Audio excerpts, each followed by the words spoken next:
In the book of Jonah, God sends Jonah to a place called Nineveh to tell them that in 40 days he'll destroy the city. Jonah, like many of us, is more concerned about his own comfort. He hates the fact that some of his enemies might get saved.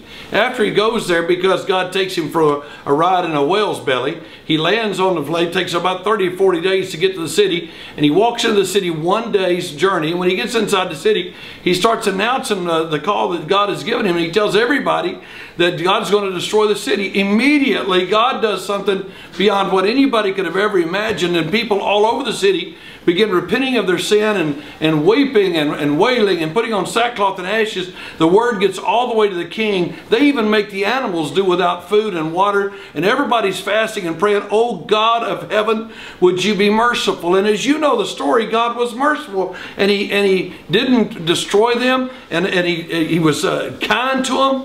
And Jonah the spectator goes outside the city in Jonah chapter 4, and he sits down under a booth to watch, under a little tabernacle. He wants to watch the city. He wants to see what God is going to do. And so God comes down, and you know the story. He sends up a gourd, and it covers him over and gives him shade. And then a worm comes and cuts the gourd down, and it's all gone. And Jonah is angry, angry, angry. And he and God begin to have a conversation. And Jonah calls God as a witness against God, and Jonah says, "God, you are a good God and you're kind, and I knew when you told me to come over here you weren't going to do what you said you were going to do." He says in Jonah chapter 4 and verse 2, he said, "I knew that thou art a gracious God and merciful and slow to anger and of great kindness and repentest thee of evil." So that's why I didn't want to come here in the first place, because I knew you were good.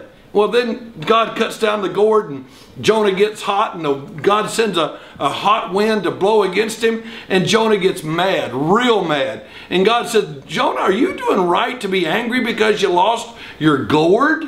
He said, "Yes, I am right. I am exactly right. And I'm so mad I wish I was dead." And God said, "That's amazing. I just want to show pity. You have pity on a gourd," in verse 10, "and I have pity on 120,000 children." There are people all over the world who need to hear the gospel, and you're too worried about your gourd. All you care about is how comfortable am I? Do I have shade? Do I have a house? Is everything going my way? And the world is dying and going to hell. And the God of heaven told you, take the gospel, take it to the world, get off your rear, quit worrying about your house, quit worrying about your car, quit worrying about your girlfriend. Let it all go. Let it all go. He said, "Am I not right to have pity on a town with 120,000 little babies that don't know their right hand from their left hand? But you're more worried about a gourd. You're more worried about your comfort. You're more worried about how your life is going than about their spending eternity in hell." I say, your God's a good God. Wake up and take his message to the world.